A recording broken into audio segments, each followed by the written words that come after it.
নমস্কার বন্ধুরা, আজকের রেসিপি আন্ডা অর্থাৎ ডিমের আঁকনি পোলাও। মটন বা চিকেন দিয়ে যেমন আঁকনি পোলাও তৈরি হয়, তেমনি ডিম দিয়েও তৈরি করে নেওয়া যায় সুস্বাদু আঁকনির পোলাও। এর জন্য আমার লাগবে কয়েকটা মশলার মধ্যে রয়েছে ধনিয়া, জিরা, মৌরি, গোলমরিচ, ছোটো এলাচ, বড় এলাচ, জাবিত্রী এবং দারচিনি। এবার সবগুলো মশলা আমি একটা কড়াই রাখা জলের মধ্যে দিতে হবে।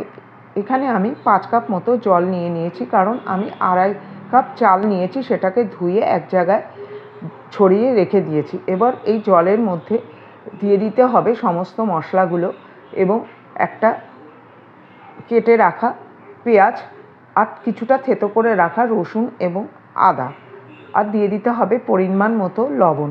সবগুলো দিয়ে আমি হাই ফ্লেমে এটাকে ফুটিয়ে নিয়েছি 5 মিনিট, যাতে সমস্ত সুগন্ধ এই জলে চলে আসে। তারপরে একটা প্যানের মধ্যে আমি পরিমাণ মতো তেল দিয়ে তার মধ্যে 3টে পেঁয়াজ কেটে খুব ভালো করে লাল লাল করে ভেজে নিলাম ফেরেস্তা তৈরি করার জন্য। এবার পেঁয়াজগুলো প্রায় ব্রাউনিশ হয়ে গেলে একটা প্লেটের মধ্যে সেটাকে তুলে নিলাম। এবার যে এক্সট্রা তেলটা ছিল সেটা একটা জায়গায় তুলে নিলাম। ইতিমধ্যে এই আঁকনির জলটাও তৈরি হয়ে গেছে, সেটাকে একটা ছাঁকনির সাহায্যে ছেঁকে নিলাম, মশলাগুলোকে আলাদা করে নিলাম এবং হাতার পেছন দিকটা দিয়ে খুব ভালো করে চেপে চেপে মশলার যত সুগন্ধ ছিল সেটা জলের মধ্যে যতটা পারা যায় নিয়ে নিলাম, আর এই ছাঁকা অংশটা আমি ফেলে দিলাম। এবার রেখে দেওয়া ওই তেলের মধ্যে আমি দিয়ে দিলাম 4টে ডিমটাকে একটু লাল লাল করে ভেজে একটা প্লেটের মধ্যে তুলে নিলাম।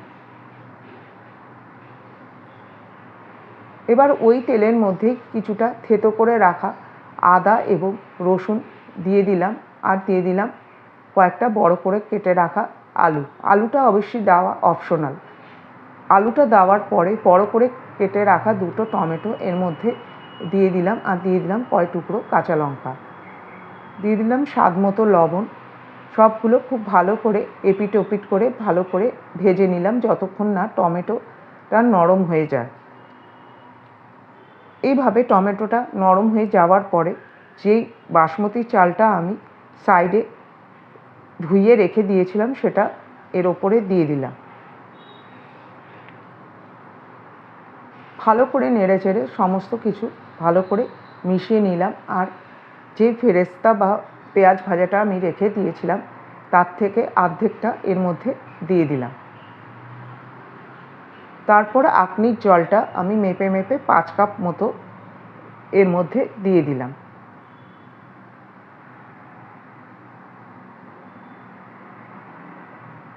সমস্তটা ভালো করে নেড়ে চেড়ে সব কিছু মিশিয়ে নিলাম, আর তার উপর দিয়ে দিলাম অর্ধেকটা লেবুর রস। লেবুর রসটা এই জন্যই দিলাম যাতে চালগুলো খুব ছাড়া ছাড়া হয় এবং একটার সঙ্গে আরেকটা জড়িয়ে না যায়। এবার তার মধ্যে দিয়ে দিলাম 1 মুঠ মতো ধনেপাতা, দিয়ে সবগুলোকে 5 থেকে 7 মিনিট হাই ফ্লেমে গরম করে নিলাম। যখন ঢাকনাটা খুললাম তখন দেখব আমি সামান্য জল ওর মধ্যে বাকি আছে।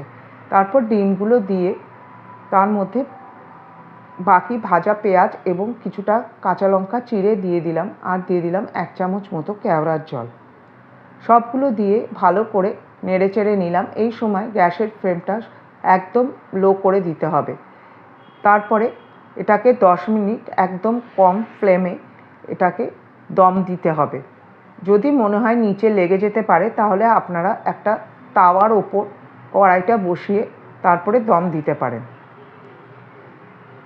10 মিনিট পরে ঢাকনা তুলে নেড়ে চেড়ে দেখব যে পোলাওটা সম্পূর্ণভাবে তৈরি হয়ে গেছে। তারপর তার মধ্যে দিয়ে দেবো 1 চামচ মতো ঘি। সুন্দর স্বাদের তৈরি হয়ে গেল আঁকনির পোলাও। এটা তৈরি করতে বেশি সময়ও লাগে না, আর খেতেও সুস্বাদু হয়, আর একদমই মশলা ছাড়া এটা তৈরি হয়। আপনারা বাড়িতে অতি সহজভাবেই এটা বানিয়ে ফেলতে পারেন। এর জন্য টাইমও খুব কম লাগে। কোনো গেস্ট এলে এটা দিলেও সেও খেয়ে খুব আনন্দিত হবে। দেখা হবে পরের রেসিপিতে। ততক্ষণ নমস্কার।